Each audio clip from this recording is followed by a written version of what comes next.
የይገባኛል ውዝግብ ያለባቸው የክልል አስተዳደር ወሰኖችን በምን ትፈቱታላችሁ? እሱን በህገ መንግስቱም ላይ ተቀምጧል። ነገር ግን አልተተገበረበትም እንጂ ይገባኛል ወሰን ለምሳሌ እንደ ወልቃይት ጸገዴ አይነቶቹ በሬፈረንደም ብቻ ነው መፈታት ያለበት። ዓለም አቀፍ ፖለቲካ ህጉም በቀላል ለመፍታት የሚያመቸው ለመንግስት ምቹም ገዢ ፓርቲውም እንደ ትሬንድ አድርጎ መውሰድ ያለበት ግን እንደሱ አይደለም። ማንፌስቶ ላይ እንደዛ በጋራ የምትጠቀሙበት ማንፌስቶ እና ከኢህአፓ የተወሰደው ሐሳብ ትግራይ በኃይል ወሮ የወሰደውን የወልቃይት የጸገዴንና የራያን አካባቢ መልሶ ራሱን ችሎ ክልል ሆኖ ይዋቀራል ነው የሚለው። አቶ ሙልጌታ ይሄን የኢህአፓን አቋም ይቀበሉታል? እዚህ ምንድነው እያልን ያለ ነው? እሱ የፓርቲ ነው። እዚህ ግን እርሶ የኢህአፓ አባል ነው ለኢትዮጵያ አንድነት ብለን ነው። ምክንያቱም እኛ ትብብሩ ይሄን ሐሳብ ይቀበለዋል። ትብብሩ ምክንያቱም ከትብብሩ እኛ 4-5 ፓርቲዎች ሆነን ነው እንትን የመጣ ነው። ስለዚህ እኛ አንድ ማኒፌስቶ የትብብር ማኒፌስቶ እንትን ሲያደርግ ለጊዜ በጊዜ በውይይት በዲስከሽን የሚፈቱ ጉዳዮች ብለን እናስቀምጣለን። እዚህ ላይ ትብብሩ እዚህ ላይ ያለው አቋም ምንድነው?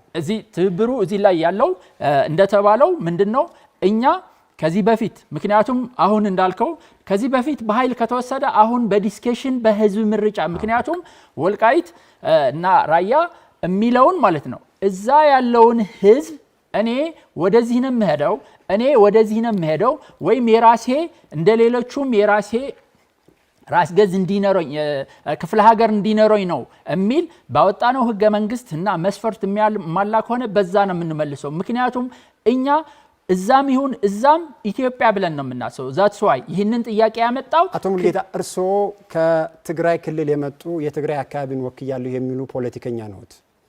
እርሶ የሚመሩት ፓርቲ የወልቃይትና የጸገዴን ጉዳይ መፍታት እፈልጋለሁ ብሎ ያስቀመጠው ከትግራይ ነጥቆ ትግራይ ከነዛ አካባቢ ውጭ ራሱን ክልል አድርጎ ያቋቋማል የሚል ነው። ይሄን አቋም የፓርቲውን አቋም ይቀበሉታል አይቀበሉትም? ምክንያቱም በፓርቲ ዙሪያ ሁሉም እንደምናውቀው ማጆሪቲ ቮት ማይኖሪቲ ራይት የሚባላል። የርሶ የግል አቋም ምንድነው በዚህ ጉዳይ? የግል አቋሜ እኔ ያለውን ህገ መንግስት የፈጠረው ነው። እሱን ህገ መንግስት ሳላስተካክል ይህንን ወደዚህ ነው ብዬ የህዝብን ፍላጎት ጣልቃ ገብቼ እንትን አላረግም። ምክንያቱም አሁን ባለኝ አቋም ማለት ነው አሁን በመናወራው ህገ መንግስት የምናወራው ከሆነ ሁላችን እነዚህ ክልል ተብሎ የተሰጠው በዛኛው ህገ መንግስት ነው። ስለዚህ በዛኛው ህገ መንግስት ደግሞ ህገ መንግስቱ ሁሌ መከበር አለበት። ምክንያቱም ስለዚህ ህገ መንግስቱ ይከበር የሚሉ ከሆነማ ከኢህአፓ ሐሳብ ጋር እየተቃረኑ ነው።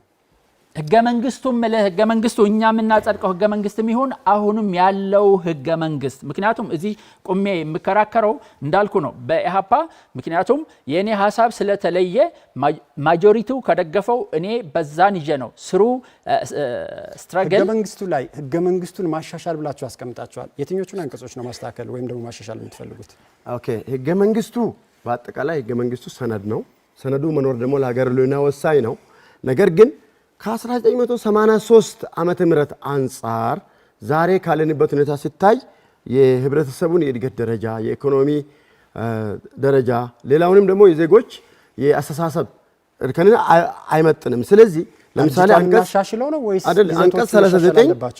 አንቀጽ 39 የጠባብ ብሔረተኝነትን በላይነት ለማምጣት እስከ መገንጠል ተብሎ የተቀመጠው እንዲሻሻል እንፈልጋለን። መገንጠል ለምን ትፈሩታላችሁ? እኛ መገንጠል የምንፈራው በታሪክ በማህበረሰባዊ መቀራረብ ለረጅም ዘመናት በዓለም ላይ ታላቅ ታሪክ ያላት ሀገር ባልሆነ ምክንያትና በፖለቲከኞች በኤሊትስ አቅጣጫ በማሳት የፈራረሰ ሀገር እንዳይሆን ብለን ነው የምንፈራው። ኢትዮጵያ ውስጥ ያለ አንድ ብሔር በኢትዮጵያ ፌደራላዊ ሪፐብሊክ ውስጥ ያለ መቀጠል ምክንያትና በደል ቢኖርበት ከዚህ ሀገር መውጣት ቢፈልግ ህገ መንግስቱ ላይ አንቀጽ 39 ቢኖርም ባይኖርም እናንተ ታስቆሙታላችሁ? ይሄ የራሱ አሰራር አለው። በመጀመሪያ የበደሉ ሁኔታ ዝም ብሎ ተበደለ ሳይሆን ኖርማሊ የሚታወቅ ከሆነ ዓለም አቀፍ ህጎች አሉ፣ ተጽዕኖዎች አሉ፣ ኮንቬንሽኖች አሉ። በእነዚህ ኮንቬንሽኖች መካከል ሆኖ ከሆነ ያው ዓለም አቀፍ ህጎችና ደንቦችን ወይም ህገ መንግስት ውስጥ በዝርዝር በማስቀመጥ መፍታት የሚቻል አንቀጽ 39 በዚህ ፌዴሬሽን ውስጥ ለመኖር ዋስትናዬ ነው ብሎ ለሚያምኑ ኢትዮጵያውያን የኢትዮጵያ ብሔር ብሔረሰቦች የትብብሩ መልስ ምንድነው? እሺ ከመጠን በላይ ቅስቀሳ ተደርጎበት የተቀበለ ካለ እንጂ የትኛውም ብሔር ብሔረሰብ በኢትዮጵያ ውስጥ አንቀጽ 39 ዋስትና ነው ላይ እንደማይቀበል ህገ መንግስቱ የጸደቀበት ሰነድና የተመለከትኳቸው አጠቃላይ ፊርማዎችና ውይይቶች የሚያሳዩት ከጠቅላላው ከተደረገው የህዝብ ውይይት ውስጥ ከ98 እስከ 95 በመቶ የሚሆነው ይሄኛውን አንቀጽ ደግፎታል። ኦኬ ያን ጊዜ እኔ 30 አንቀጽ 39 እኔ ራሴ የህገ መንግስት ውይይት አባል ነበር። አይ ነው ዛ እንዳውም ለይስሙላ ኃይል ወደ መድረክ የቀረበበት ነው እንጂ ኖርማሊ ህገ መንግስቱ ህብረተሰቡ ተችቶበት የተቸው ሐሳብ ደግሞ ተመልሶ ሪፍሌክት ተደርጎ በህገ መንግስት አርቃቂ ኮሚሽን በኩል ለህብረተሰብ ተገልጾ ይጸደቅ አልነበረም። ስለዚህ ያንን በ23000 ቀበሌዎች በአጠቃላይ ህገ መንግስቱ ይዘቶች ላይ ውይይት ተካሂዷል። አዎ በውይይቱ መካሄድ እኮ አምነናል። ውይይት መካሄዱን አልካንም። ኢንፎርስሜንት ነበረውና ተጽዕኖ ነበረውና በተጽዕኖ መነሻ ተመልሶ ሐሳብ የሰጧቸው ነገሮች ደግሞ ቀጥታ ለኮሚሽኑ ቀርቦ ኮሚሽን ለህብረተሰብ በሚዲያ አሳውቆ እንደ ዛሬ ሚዲያ ስፋትም ስላልነበረ የተገለጸ አልነበረም። ስለዚህ እኛ አሁን የምንፈልገው የጭቆና ስጋት ላላባቸው የኢትዮጵያ ብሔር ብሔረሰቦችና ህዝቦች እናንተ መንግስት ብትሆኑ በህገ መንግስቱ ላይ ምን ዋስትና ትሰጣላችሁ? እኛ አንድ ዋስትና አለን። ህገ መንግስት በላይነት አንዱ ዋስትና ነው። ሁለተኛ የህግ በላይነት መከበር። አሁን ያሉ የአፈጻጸም ወይም ኢምፕሊሜንቴሽን ፕሮብሌሞችን በህግና በህግ አግባብ ጠንክሮ እንደ መንግስት በመምራት እስከ ታችኛው ህብረተሰብ ድረስ የህገ መንግስት ግንዛቤን ለህብረተሰቡ በማሳወቅ፣ ሁለተኛ ደግሞ ፖለቲካን ለፖለቲከኞች በመልቀቅ አሁን ዛሬ ፖለቲካን ለፖለቲከኞች ባለመልቀቅ እየመጣ ያለ አስቸጋሪ የሆኑ ሐሳቦች አሉ። እነዛ ሐሳቦች ናቸው ለህብረተሰቡ አደገኛ የሆነ ጥያቄ። አሁን ያለው የመንግስት እየተጠቀመበት ያለውን ሀገሪቱ እየተዳደረችበት ያለውን ፓርላሜንታዊ ስርዓት ታስቀጥሉታላችሁ ወይስ ትቀይሩታላችሁ? እኛ ፓርላሜንታሪ ስርዓት ላይ ልዩነት የለንም። ያለን ምንድነው ሶስቱ የስልጣን አካላት ላይ የህግ ተርጓሚ የተባለው ለምሳሌ ህግ ተርጓሚ ህግ አውጪ ያለ ትክክል ነው፣ ልዩነት አይኖረንም። ህግ ተርጓሚ በተባለው ፌዴሬሽን ለፌዴሬሽን ምክር ቤት መሰጠቱን ለማን ትሰጣላችሁ? እኛ ለህግ ተርጓሚው ወይም ለህግ ባለሙያ ወይም ለጠቅላይ ፍርድ ቤት። ምክንያቱም የዓለም አቀፍ ፌዴራሊዝም ስርዓት ላይ ዳይሬክት ክሊር የሆነ ቦርደር ያለው በሁለቱ ምክር ቤቶች የምትጨምሩትና የምትቀንሱ ስልጣን አላችሁ? በህዝብ ተወካዮች ምክር ቤትና በፌዴሬሽን ምክር ቤት ላይ ፌዴሬሽን ምክር ቤት እንደ ተወካይ ሆኖ ብሔረሰቦችን ወክሎ ራሱን ምክር ቤት ሆኖ ይቀጥላል እንጂ ህግ የመተርጎም ስልጣን መቀበል አልነበረበትም። ውክልና ላይ የምታሻሽሉት ነገር አላችሁ? አሁን ያለው ውክልና በሁለቱም የበለጠ የህዝብ ቁጥር ያላቸው ብሔሮችና ህዝቦች ከፍተኛ የሆነ ድምጽ የሚያገኙበትና ህዳጣን የሚባሉት የሚደፈጠጡበት ነው የሚል ክስና ቅሬታ ይቀርባል። ታስተካክሉታላችሁ? ታስቀጥሉታላችሁ? አቶ ሙልጌታ። አዎ እዚህ ላይ እናስተካክላለን። ምክንያቱም እኛ ሁለት ምክር ቤቶች አሉን። ምክንያቱም እዛን ያለው እዛም ያለው ማለት ነው። ስለዚህ ለዛኛው ባላንስ የሚያደርግ እዛም አንደኛው እንትን ማድረግ እንችላለን ማለት ነው። እናስተካክለዋለን። ምክንያት ለምሳሌ በፓርላማ ያለውን ውክልና ብዙ ከሆነ ፓርላማ የወሰነውን ሚስሊድ እንዳይደረግ እዛን ያለው አስተካክለን ሃንድል የሚያደርገው እናረጋለን። አመሰግናለሁ። ደቂቃችሁ ተጠናቋል። ወደ ብልጽግና ፓርቲ እመጣለሁ። የመጀመሪያ ጥያቄ ብልጽግና ህገ መንግስቱን ማሻሻያ ላይ ግልጽና ቁርጥ ያለ አቋሙ ምንድነው? ሲያድበሰብሰውና በግልጽ ሳይናገረው ይስተዋላል የሚል በርካታ ወቀሳ ይቀርባል። ምንድነው ምላሻችሁ? የህገ መንግስት ማሻሻያን በተመለከተ ብልጽግና አቋሙ በጣም ግልጽ ነው። የህገ መንግስት ማሻሻያ ህገ መንግስታዊነትን በሚያጠናክርና የህዝብ ይሁንታ ባለበት ሂደት መደረግ እንዳለበት በጽኑ ያምናል። ይህንም ተከትሎ ቃል በገባነው መሰረት ሁሉን አካታች የሆነ አሳታፊ የሆነ የሀገራዊ ምክክር ሂደት አስጀምረናል። የህገ መንግስት ማሻሻያ ጥያቄዎች ዛሬ እንኳን ከመድረክ እንደሰማ ነው የተለያዩ ሀሳብ የሚንጸባረቅባቸው ስለሆኑ በልሂቃን መካከል በሚደረግ ውይይት ብቻ መሻሻል አለበት ብለን አናምንም። ይሄ ሁሉንም ህዝብ ያካተተና የሂደት ቅቡልነትን ባረጋገጠ መድረክ መልኩ ሊደረግ ይገባል። ስለዚህ አንድ ፓርቲ በተለይ ደግሞ እንደ ገዢ ፓርቲ የህገ መንግስት ማሻሻያን በተመለከተ የፓርቲ አቋም ጥያቄ ሳይሆን ህዝቡ ምን ይፈልጋል በሚል እንደ ፓርቲ አቋም አላችሁ? ለምሳሌ ህገ መንግስቱን ተቀዶ ይጣል ከሚለው ወገንም አይደለንም፣ አይነካ ከሚለው ወገንም አይደለንም ብላችሁ በድፍን ትገልጹታላችሁ እንጂ ከሀገር ግንባታ አንጻር፣ ከህብረ ብሔራዊ ፌዴራሊዝም አንጻር፣ ከሀገር ቀጣይነትና ዘላቂነት አንጻር የማይበጁ የምትሏቸው አንቀጾች አሉ ወይ? ስትናገሩ ተሰምቷችሁ አይታወቅም? አዎ ህገ መንግስቱ አሁን ያለው የህገ መንግስታዊ ስርዓት በኢትዮጵያ ውስጥ ብዝሃነትን ለማስተዳደር የፌዴራሊዝም ስርዓትን በኢትዮጵያ ውስጥ ለመገንባት በጣም ትልቅ ሚና ተጫውቷል ብለን እናምናለን። ሆኖም ግን የህገ መንግስት ማሻሻያን በተመለከተ ደግሞ በጥያቄ የሚነሱ በህዝብ በተለያዩ ፓርቲዎች የሚነሱ ጥያቄዎች እንዳለ እንገነዘባለን። የትኞቹ አንቀጾች ናቸው የሚሻሻሉት፣ እንዴት ይሻሻላሉ፣ ወዴት እናሻሽላቸዋለን የሚለው ነገር ግን እንደ ገዢ ፓርቲም ሆነ ሌሎችም ፓርቲዎች ቢሆኑ እኛ ለህዝቡ እናቀላለን በሚል መንፈስ እንደዚህ እናደርጋለን የሚለው የህዝብን ፍላጎት ያከበረ ነው ብለን አናምንም። ዛሬ አሁን የምንሰማቸው ሀሳቦች በአንድ መልኩ ሙሉ ለሙሉ የህገ መንግስቱ ዋና ዋና ምሰሶች የሚባሉት ሊሻሻሉ ይገባል የሚሉ ሀሳቦች ይነሳሉ። በሌላ መልኩ ደግሞ መነካት የለበትም። ይሄ ሁለቱም የሚያዋጣ አካሄድ ነው ብለን አናምንም።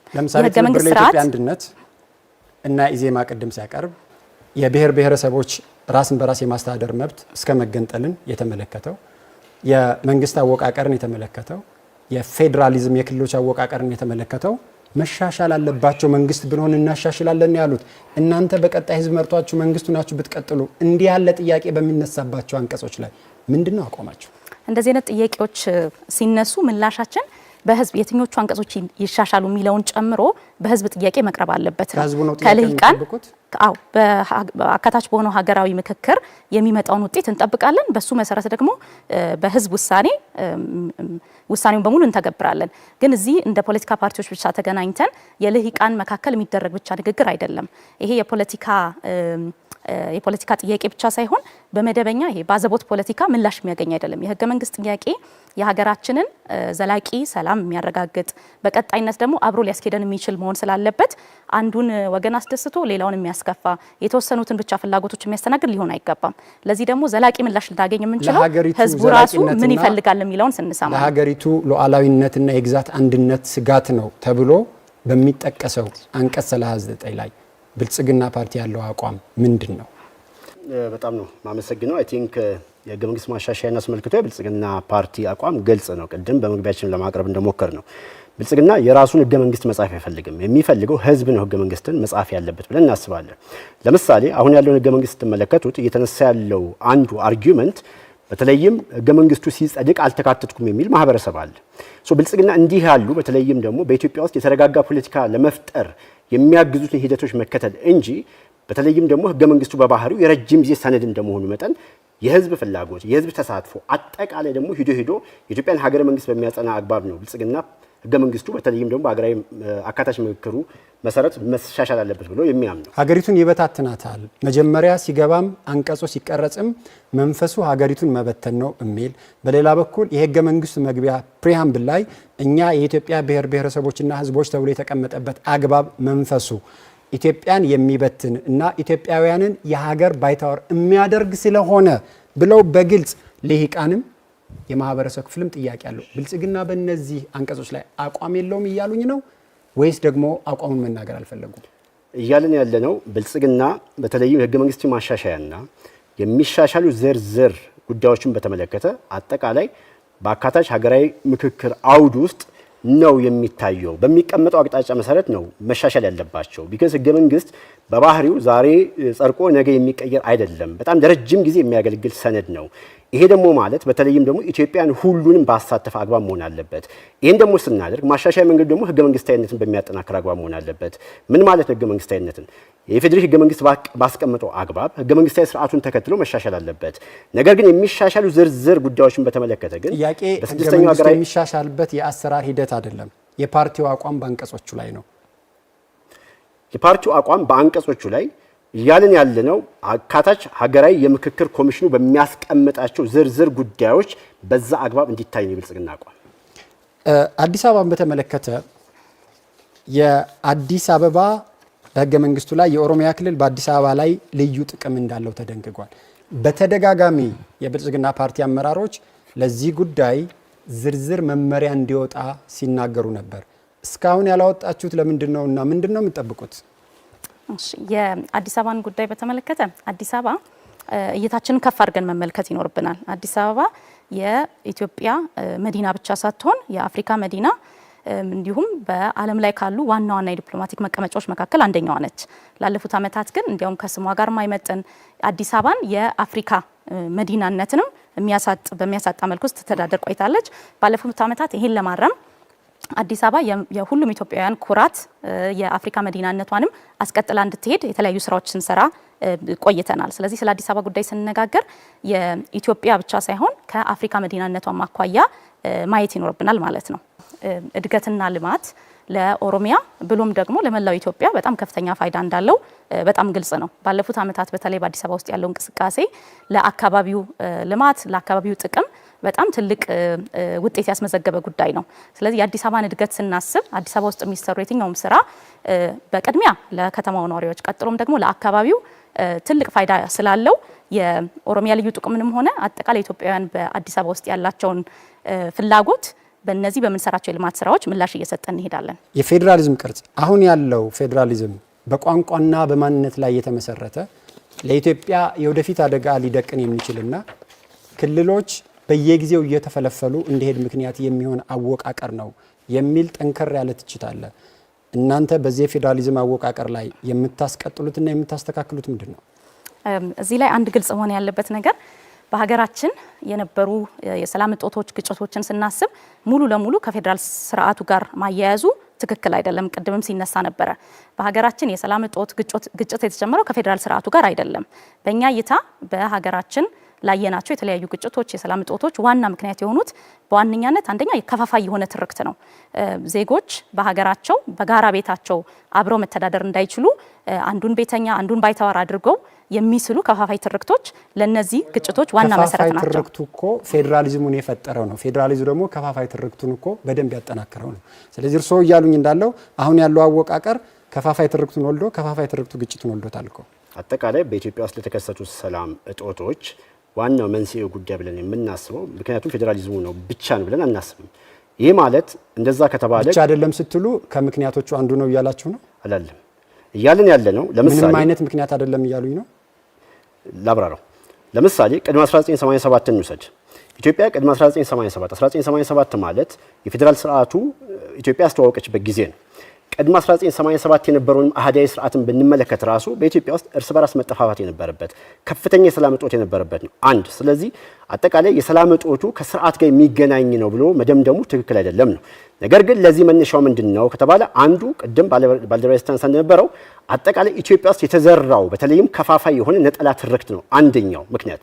ሁለተኛው ሀገረ መንግስቱ አለመጠናቀቁ ነው። ለረጅም ጊዜ ሀገረ መንግስቱ በተለይ አለመጠናቀቁ ተያይዞ በርካታ ጥያቄዎች ይነሳበታል። ቅቡልነት ጥያቄ ይነሳበታል። ይሄም እንደ ምክንያት የሚነሳል። ሶስተኛው አጠቃላይ በኢትዮጵያ ታሪክ ውስጥ የምክክር ባህል አለመኖሩ ከምክክር ይልቅ በተለይም መሳሪያ አንግቦ ወዲና ወዲያ መሮጡ ራሱን የቻለ አስተዋጽኦ አድርጓል የሚለው እንደ ብልጽግና ፓርቲ ያለን አቋም የወሰንና የአስተዳደር ውዝግብ የሚነሳባቸው አካባቢዎች ላይ አሁን ሀገር እያስተዳደረ ያለው ፓርቲ ምላሽ ያልሰጣቸው በጣም ብዙ ጉዳዮች አሉ። በየትኛውም የሀገሪቱ አካባቢዎች ለሚነሱ የወሰንና አስተዳደር ጥያቄዎች ዘላቂ መፍትሄያችሁ ምንድን ነው? መፍትሄ ሳላችሁ ወይ? አመሰግናለሁ ዳዊት። በዚህ ጉዳይ ላይ ብልጽግና በተለያየ ጊዜ በሰነዶቻችን በንግግሮቻችን በተለያየ ጊዜ ብልጽግና ክሊር የሆነ አቋሞቻችን ስናገር ነበር። በተለይም አጠቃላይ አስተዳደር ወሰን የሚፈታበት አግባብ ብለን ተደጋጋሚ ስናነሳ የነበረው አጠቃላይ እንደ ብልጽግና ፓርቲ እሳቤ በትንሹ 4 ጉዳዮችን ማዕከል አድርጎ መፈታት አለበት ብለን እናስባለን። አንደኛው ህገ መንግስትና ህገ መንግስታዊነትን ማዕከል አድርጎ መፈታት አለበት። ሁለተኛ ህዝቡ መወሰን አለበት። ባለቤቱ መወሰን እኛ እናቀላለን ሳይሆን ህዝቡ ራሱ መወሰን አለበት። ሶስተኛው ደግሞ አጠቃላይ ፍትህን በሚያረጋግጥ አግባብ መሆን አለበት። ይሄ ሲባል በተለይም ዜሮ ድምር መሆን የለበትም፣ ቁርሾ የሚያሳድር መሆን የለበትም። አራተኛው ዘላቂ ሰላም በሚያመጣ አግባብ መፈታት አለበት የሚል ክሊርሊ ደጋግመን ያነሳ ነው። ብልጽግና ፓርቲ በዚህ ወጥ የሆነ አቋም ያለው ማለት ነው። የክልሎች አወቃቀርን በተመለከተ በአንድ በኩል የክልሎች መብዛት የሀገሪቱን የኢኮኖሚ ወጪ የስራ ማስኬጃ ወጪ ከማናር ባሻገር የተለየ ጥቅም እየሰጠ እንዳልሆነ ትናገራላችሁ። በሌላ በኩል ለተነሱት የክልልነት ጥያቄዎች ሁሉ ምላሽ ትሰጣላችሁ። የኢትዮጵያ ክልል ላነሳ ሁሉ ክልል እያደረጉ ማደራጀት መቼ ነው የሚቆመው? ብልጽግና የክልሎችን ጥያቄ በአንድ በኩል የሀገሪቱን ኢኮኖሚ በሌላ በኩል እንዴት ነው የሚያስታርቀው? አመሰግናለሁ ዳዊት። በዚህ ጉዳይ ላይ አቋማችን ይህም ግልጽ ነው። ብልጽግና በዚህ ጉዳይ ላይ ግልጽ አቋም ነው ያለው። እንደሚታወቀው በኢትዮጵያ ታሪክ በተለይ የትግል ታሪክ ውስጥ የትግል ተብሎ ሲነሱ ከነበሩ ጉዳዮች ውስጥ ጥያቄዎች ውስጥ አንደኛው የዲሞክራሲ ጥያቄ ነው። በተለይ ክልልንም ስንመለከት አጠቃላይ ህዝቡ እስከጠየቀ ድረስ አንደኛ ህዝቡ ራሱ እስከጠየቀ ዲሞክራሲ መብቱን እየተለማመደ እስከሆነ ድረስ፣ ሁለተኛ ህዝቡ ራሱ እስከወሰነ ድረስ ይህንን ብልጽግና ሊያስቆም አይችልም። አውትካሙ ላንፈልገው እንችላለን። ምናልባትም 80 ክልል ሊኖራት ይችላል በዚህ አካሄድና በብልጽግና ሀሳብ መሰረት ክልል እኮ መብዛቱ እኮ አጠቃላይ ፌዴራል ስርዓቱን እያጠናከርን ስለመሆኑ አንደኛ ማሳያ ነው። ሁለተኛ ናይጄሪያን ውሰድ 36 አካባቢ ነው ያላቸው። ህንድን ውሰድ 28 አካባቢ ነው ያለው። የክልል መብዛት ብቻው እንደ ስጋት አይደለም የሚቆጠረው። የናይጄሪያና የህንድ የህዝብ ቁጥር ከኢትዮጵያ በጣም የራቀ ነው። ምናልባት የህዝብ ቁጥሩም እነሱ እንደምክንያት ሊሆናቸው ይችላል እያልን ያለ ነው። ህዝቡ ዲሞክራሲያዊ መብቱን እየተለማመደ ነው ያለው። በተለይም በኢትዮጵያ ታሪክ ውስጥ ሲነሱ ከነበሩ 3 መሰረታዊ ጥያቄ ውስጥ አንዱ የዲሞክራሲ ጥያቄ ነው። ያንን ህዝቡ እስከጠየቀ ህዝቡ እስከወሰነ ድረስ ብልጽግና በአውትካሙ እንኳን ራሱ ኮምፎርታብል ባይሆንም ራሱ የህዝብን ፍላጎት የህዝብን ድምጽ የማክበር ግዴታ ስላለበት አሁን ያለው የክልል አወቃቀር 2 እና 3 ትልልቅ ክልሎችን የፈጠረ በቆዳ ስፋት፣ በሀብት፣ በህዝብ ብዛት እና ኢትዮጵያ ውስጥ ባለ ግጭት ውስጥ ራሳቸውን የቻሉና ያበጡ ትልልቅ ክልሎችን የፈጠረ ነው ለፌዴራል መንግስቱ ስጋት እስከሚሆን ድረስ። ይሄን ፍትሃዊ የማድረግ እቅድ አላችሁ ወይስ እንዲሁ ለኢትዮጵያ ግጭትና የፉክክር ምክንያት እንዲሆን እንዲቀጥሉ የምታደርጉት? በግልጽ ለመናገር አማራና ኦሮሚያ ክልል ማለት ነው። እሺ፣ ፍትሃዊነትን በተመለከተ ብልጽግና ክሊር አቋም ያለው አቋማችን አጠቃላይ የተመጣጠነ እድገት እንዲኖር በተለይም ፍትሃዊ እንዲሆን ይህን በማድረግ ደግሞ በተለይ የፌዴራል ስርዓታችንን እያጠናከርን እየተገበርን መሄድ አለብን። ከፌዴራል ስርዓቱም ህብረ ብሔራዊ እውነተኛ የሆነ ህብረ ብሔራዊ ፌዴራላዊ ስርዓት ብለን አስቀምጠናል። ይሄን ብቻም ሳይሆን በተግባር የሰራናቸው በርካታ ጉዳዮች አሉ ነው። አንደኛው ለምሳሌ የጋራ ገቢን እንውሰድ። የጋራ ገቢን ብንወስድ በተለይ ከዚህ በፊት የነበረው ኢፍትሃዊነት የነበረበት ለ23 ዓመት አካባቢ ሳይሻሻል የቆየውን ብልጽግና ነው ያሻሻለው። ይሄን የፌዴራል መንግስት የሚያደርገውን ድጎማ ነው እየነገሩኝ ያሉት። የኔ ጥያቄ አማራና ኦሮሚያ ክልል ያላቸውን ሀብት እና ያላቸውን አቅም ያህል ያለው ሌላ ክልል ኢትዮጵያ ውስጥ አለ ወይ? እንዲህ አድርጋችሁ እንዴት ነው ማኔጅ የምታደርጉት? አጠቃላይ የክልል አወቃቀርና መሰል ጉዳዮችን በተመለከተ እሱ ላይ ብልጽግና ቅድም ባስቀመጥ ነው አግባብ በአካታች ሀገራዊ ምክክር ማዕቀፉ ነው የሚፈታው ብለን ክሊርሊ አስቀምጠናል ማለት ነው። ስለዚህ በዛ አግባብ የሚታይ ነው። የመጨረሻ የፌዴሬሽን ምክር ቤት የተሰጠው የህግን የመተርጎም ስልጣን ለፖለቲካ እንዴት ህግ የመተርጎም ስልጣን ይሰጣል? ለምን ለባለሙያዎች አትሰጡም የሚል ጥያቄ ይነሳል። ምንድነው ምላሻቸው? የህገ መንግስት ትርጓሜን በተመለከተ ህገ መንግስቱ ሰነዱ ምን አይነት ነው ከሚለው መነሳት ያስፈልጋል። ህገ መንግስት የህጎች ሁሉ የበላይ የሆነ በህዝብና በመንግስት መካከል ያለውን ማህበራዊ ውል መገለጫ የሆነ ሰነድ ብቻ ሳይሆን ፖለቲካዊም ሰነድ ነው። ስለዚህ የህገ መንግስት ማሻሻያዎች በፌዴሬሽን ምክር ቤት በመደረጉ ብቻ ይሄ አግባብ አይደለም የሚያስብል አይደለም። ሆኖም ግን ይሄም ጥያቄ ከሚነሱባቸው ድንጋጌዎች መካከል አንዱ እንደሆነ እንገነዘባለን። የህገ መንግስት ማሻሻያ በምን መልኩ ሊመራ ይገባል የሚለው ላይ ሌላኛው ማንሳት ያለብን ነጥብ ፌዴሬሽን ምክር ቤት ይህንን ስራ እየሰራ ያለው በህገ መንግስት ጉዳዮች አጣሪ ጉባኤ የፍርድ ቤት ፕሬዚዳንት የተካተቱበት ባለሙያዎች በተካተቱበት ባለሙያዎች ምክር ነው ይሄን ስራ እየሰራ ያለው። ስለዚህ ህጉን የህገ መንግስቱን ሌተርና ስፒሪቱን በጠበቀ መልኩ እንዲተረጎም ተገቢው ጥንቃቄ ይደረጋል። ይሄኛውም ግን በህዝብ በአካታች ሀገራዊ ምክክሩ በሚደረግ ውይይት እንደ አስፈላጊነቱ ሊታይ የሚችል ድንጋጌ ነው። ሰዓታችሁ ተጠናቋል። አመሰግናለሁኝ። ወደ ኢዜማ አልፋለሁኝ። ኢዜማ አሁን ያለውን ፌዴራሊዝም የጎሳ ብሎ ይጠራዋል። የብዙው ጥያቄ ኢዜማ ይህን ፌዴራሊዝም የሚጠላው ለምንድን ነው? የሚጠላው ነው ያልከው? አዎ፣ በጣም በርካታ ምክንያቶች ነው ያሉን። የመጀመሪያው ምክንያታችን ፌዴራሊዝም የሚባለው ነገር ያስፈለገበት እንደ ሀገር ያስፈለገበት ዋነኛው መስፈርቶችና ምክንያቶች በፌዴራል መንግስት መተዳደርን ያስፈለገበትን ዋናውን መስፈርቶች ምክንያቶች ስለማያሟላ ነው። ምን ለማለት ነው? የፌዴራል መንግስት ወይም ፌዴራላዊ ስርዓት በአንድ ሀገር ውስጥ የሚቋቋመው የመጀመሪያው ነገር የፍትህን ተደራሽነት ወይም ደግሞ የአገልግሎትን ተደራሽነት ወደ ታችኛው የህብረተሰብ ክፍል ለማድረስ ነው። በኢትዮጵያ ውስጥ ያለው አሁን ያለው ፌዴራሊዝም በክልሎች ደረጃ ተንጠልጥሎ የቀረ ነው። ምን ማለት ነው? ክልሎች የሚሾሟቸው ሰዎች ጥቂት ሰዎች ወይም በክልል ደረጃ ፓርቲ ሆኖ ያሸነፈው ምርጫን ያሸነፈው አካል በየወረዳው ከወረዳ ጀምሮ እስከ ክልል መስሪያ ቤቶች ድረስ ያሉትን የሚሾምበት ህዝቡ ተጠያቂነትን የማያሰፍን ለህዝብ ተጠያቂነት ግልጽ ያልሆነበት ዴሞክራሲያዊ ያልሆነበት ህዝቡ የሚያስተዳድሩትን በታችኛው እርከን ድረስ የማይመርጥበት የፌዴራል ስርዓት ስለሆነ ነው። የመጀመሪያው የቀበሌ አስተዳዳሪ፣ የወረዳ አስተዳዳሪ፣ የዞን አስተዳዳሪ ማንና እንዴት ነው የሚመርጣቸው? የሚሾሙት ከክልሉን ያሸነፈ የክልሉን ስልጣን ያሸነፈ አካል ነው የሚሾማቸው። ያሸነፈው ማን ነው የሚመርጠው? ያሸነፈውን ህዝብ ነው የሚመርጠው። ስለዚህ ህዝብ የመረጠው የህዝብ ወኪሎች ህዝብ የሚያስተዳድሩ ዳይሬክት ቮት ነው መሆን ያለበት ብለን ነው የምናምነው። የፌዴራሊዝም ዋና ዓላማው ዲሞክራሲ ማስፈን ስለሆነ በቀበሌ ደረጃም በዞን ደረጃም በክልል ደረጃም ለምሳሌ አዳማን የሚያስተዳድረውን ሰው ኦሮሚያ ክልልን ያሸነፈ ሰው ወይም ያሸነፈ ፓርቲ ከሌላ ቦታ አምጥቶ መሾም የለበትም። የኦሮሚያ ክልልን ያሸነፈ ፓርቲ ነው የሚሾመው። ከየትም ከአምቦ አምጥቶ ሊሾሙ ይችላል። አቶ የኦሮሚያ ክልል ምክር ቤት አባላት የኦሮሞ ህዝብ የመረጣቸው ናቸው። የኦሮሚያ ክልል ምክር ቤት አባላት ውስጥ አይደለም የአዳማ ከንቲባ የሚመረጠው እያልኩ ነው። ከየት ነው? ከፈለገበት የኦሮሚያ ክልልን ያሸነፈ አካል ይሄ I'm telling you the letter of the law ህጉ የሚለውን ነው ምነግርህ ያለሁት።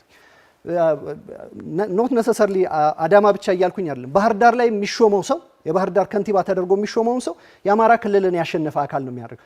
የፌዴራሊዝም ችግር ግጭት ጠማቂ ነው፣ ግጭት አመንጪ ነው። በህዝቦች መካከል መጠራጠርን የሚያሰፍን ነው። የፌዴራሊዝም ከመኖሩ በፊት ኢትዮጵያ ውስጥ ግጭት አልነበረም? ኢትዮጵያ ውስጥ በጣም በርካታ ግጭቶች ነበሩ። በብሔር የተመሰረተ ግጭት ግን አለ።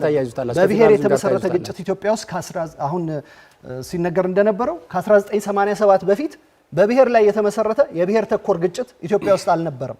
ከ1983 በፊት ብሔር ላይ የተመሰረተ ግጭት ብቻ ሳይሆን የብሔርን ነፃ ለማውጣት የሚያደርግ ትግልና እንቅስቃሴ ነው እንደውም የነበረው።